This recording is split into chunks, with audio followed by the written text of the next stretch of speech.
Salut à tous et bienvenue pour ce nouvel épisode où on va parler de l'injection et plus particulièrement du fonctionnement d'un injecteur. Tout d'abord, ce qu'il faut savoir, c'est que j'ai voulu traiter le sujet de l'injection et des injecteurs sur une seule vidéo. C'était absolument pas tenable, la vidéo faisait plus d'une heure. Donc on va traiter l'injection et les injecteurs et la préparation des injecteurs et de l'injection en plusieurs petits épisodes. Comme ça sera beaucoup plus digeste et plus sympa à suivre parce que sinon c'était vraiment trop indigeste. Allez, c'est parti. Les systèmes d'injection utilisent un ou plusieurs injecteurs pour acheminer l'essence dans le volume d'air. Les premiers systèmes d'injection étaient mécaniques, mais aujourd'hui on trouve presque uniquement des systèmes électroniques pour la gestion des injecteurs. Depuis un certain temps, on retrouve d'origine des systèmes qui fonctionnent en boucle fermée. Le calculateur moteur utilise alors la mesure du capteur pour enrichir ou appauvrir le carburant injecté en réduisant ou allongeant la durée d'impulsion vers les injecteurs, pour maintenir la mesure du capteur entre 0,2 et 0,8 volts.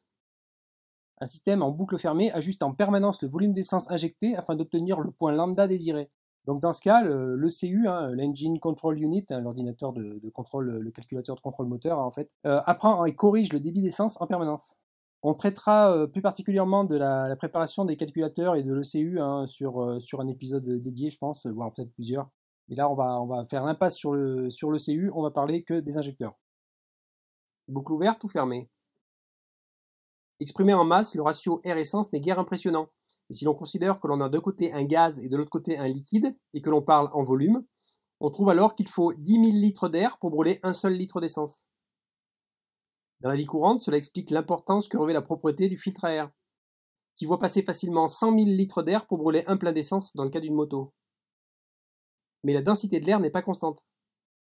Elle varie quand il fait chaud ou froid, humide ou sec, ou encore si l'on est en altitude ou au niveau de la mer. Pour prendre en compte ces différences, on utilise des capteurs qui transforment les informations en signaux électriques compris entre 0 et 5 volts généralement. Cela vaut pour la température de l'air, mais aussi pour celle du liquide de refroidissement, la pression atmosphérique ou celle dans la boîte à air. Les capteurs sont aussi là pour renseigner sur les besoins du pilote, qu'il exprime via la poignée de gaz ou la pédale d'accélérateur.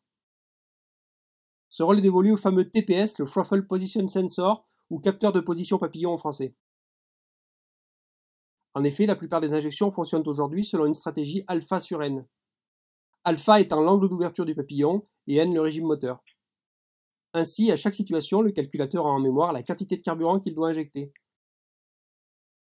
C'est cette mémoire que l'on appelle le ou les mappings, les cartographies.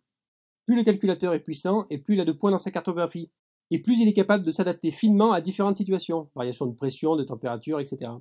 En effet, il n'y a pas une, mais des cartographies, qui recense les temps d'injection en fonction des paramètres alpha sur n, pour une température du moteur X, une température de l'air Y et une pression Z. À chaque changement de paramètre, il convient d'établir une nouvelle cartographie ou tout du moins des corrections. Pour s'assurer que la carburation est optimale et comprise dans une fourchette compatible avec le fonctionnement du catalyseur, là où les sondes lambda mesurent le taux d'oxygène dans l'échappement. S'il y a trop d'oxygène, c'est que le mélange est trop pauvre, et de fait, le calculateur doit enrichir le mélange. S'il n'y a plus d'oxygène du tout, le mélange est trop riche et le calculateur appauvrit. Ce système de contrôle a posteriori est dit en boucle fermée. Sur les moteurs très dépollués en automobile, on vérifie même le bon fonctionnement du catalyseur avec une sonde lambda en entrée et une autre en sortie. Une sorte de boucle dans la boucle. Mais dans certaines conditions, on n'utilise pas l'information des sondes. Ainsi, à froid, quand le catalyseur ne fonctionne pas encore et qu'il faut enrichir le mélange pour compenser la condensation de l'essence sur les parois froides du moteur, on s'affranchit alors des sondes lambda. Cependant, dans le cadre des normes anti-pollution, on cherche à réduire cette période transitoire au minimum et on va jusqu'à faire chauffer les sondes avec une résistance électrique incorporée pour qu'elles répondent plus vite et qu'elles ne refroidissent pas au ralenti. Mais c'est surtout quand on roule à forte charge gaz ouvert en grand que l'on passe en boucle ouverte, oubliant les sondes lambda. En effet, dans ces conditions qui ne font pas l'objet de contrôle dans les essais normalisés, on cherche à la fois les performances et la préservation du moteur. De fait, le ratio air-essence n'est plus de 14,5 pour 1, mais il descend plutôt aux environs de 13 pour 1. On enrichit pour gagner des chevaux, mais aussi pour refroidir le moteur, car on sait que les mélanges pauvres font chauffer les moteurs au risque de les détériorer. Injecteur et mécanique. Pour que tout fonctionne, il ne suffit pas que d'avoir des capteurs et un calculateur. Il faut aussi de l'essence. Mieux que cela, il faut de l'essence sous pression. Ainsi, un moteur injection se dote d'une pompe à essence électrique. Pour les motos, elle est logée sous le réservoir avec le système de jauge. Elle approvisionne les injecteurs en carburant. Ces derniers sont constitués d'une aiguille, un pointeau, entouré d'une bobine électrique. Quand le calculateur alimente la bobine, l'aiguille se soulève sous l'effet du champ magnétique, libérant ainsi l'essence sous pression qui est pulvérisée dans le collecteur. En effet, dans le cas des motos par exemple, nous utilisons généralement une injection indirecte dans le collecteur ou la boîte à air. En automobile, on utilise généralement maintenant de l'injection directe, où le carburant est injecté sous forte pression directement dans la chambre de combustion. Cela réduit la consommation de carburant, mais toute médaille ayant son revers, l'injection directe réussit la prouesse de faire émettre des particules fines à un moteur essence. Donc il faut garder à l'esprit que les injections indirectes ont quand même des avantages, et d'autant plus qu'elles peuvent être améliorées. Mieux mais plus complexe.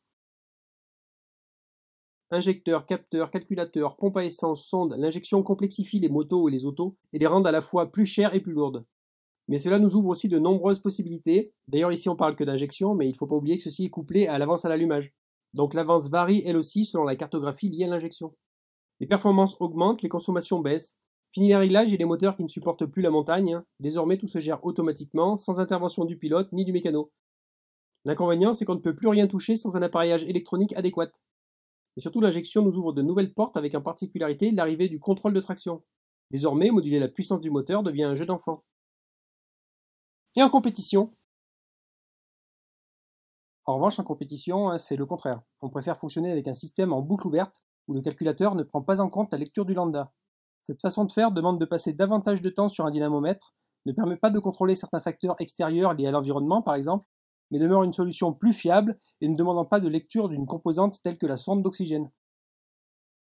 L'ajustement des paramètres d'un système d'injection peut devenir très complexe, mais le potentiel est presque sans limite.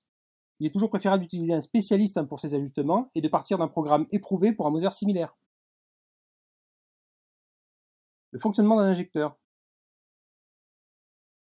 Un injecteur est en fait un atomiseur d'essence commandé par le calculateur moteur, l'ECU. Lorsque l'ECU commande de laisser passer de l'essence, l'ECU fait passer un courant électrique dans la bobine contrôlant l'ouverture de la valve à l'intérieur de l'injecteur. Lorsque la valve s'ouvre, la pression de la pompe à essence pousse l'essence à travers l'ouverture faite au bout de l'injecteur. L'ouverture au bout de l'injecteur est critique, c'est elle qui contrôle la qualité de pulvérisation de l'essence dans l'air. Afin d'obtenir une meilleure performance et un bon contrôle du régime moteur au ralenti, la pulvérisation doit être très fine. Au ralenti et au bas régime, l'injecteur injecte seulement de l'essence lorsque la soupape d'admission est ouverte. Cela se passe très rapidement. L'ouverture des injecteurs est donc séquentielle et synchronisée avec la position précise du vilebrequin. Au ralenti, le débit demandé est beaucoup plus faible, mais la pulvérisation est particulièrement critique. À partir d'un certain régime, les injecteurs se mettent à injecter de l'essence sur une période plus longue, dépassant la période de temps où les soupapes d'admission sont ouvertes. Évidemment, sur ce mode de pulvérisation, l'essence n'est pas aussi bien partagée avec l'air. Toutefois, le débit d'air devenu important permet de bien mélanger le tout. On retrouve sur le marché deux types d'injecteurs. Les saturés, ayant une impédance élevée activée par le voltage. La résistance peut être de l'ordre de 12 à 16 ohms. Leur réponse est un peu plus lente, ce qui limite leur zone d'opération. Le courant électrique requis peut être de l'ordre de 1 à 1,5 A. Et les pick and hold, qu'on traduirait en sommet et maintien, ayant une faible impédance activée par le courant. La résistance peut être entre 0,5 et 6 ohms. Ce type d'injecteur réagit plus rapidement, mais consomme davantage de courant électrique. Le courant électrique requis peut être de l'ordre de 2 à 3 A.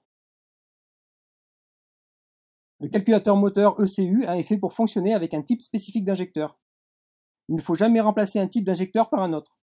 Le remplacement d'un injecteur par un autre type peut abîmer le calculateur ECU. Voilà, c'en est fini pour cette petite vidéo. La prochaine fois, on parlera de la localisation des injecteurs. Et comme d'habitude, un petit like, un petit partage, un abonnement pour les petits nouveaux, le PayPal 1000 pour les plus mordus. Et à la prochaine, tchuss!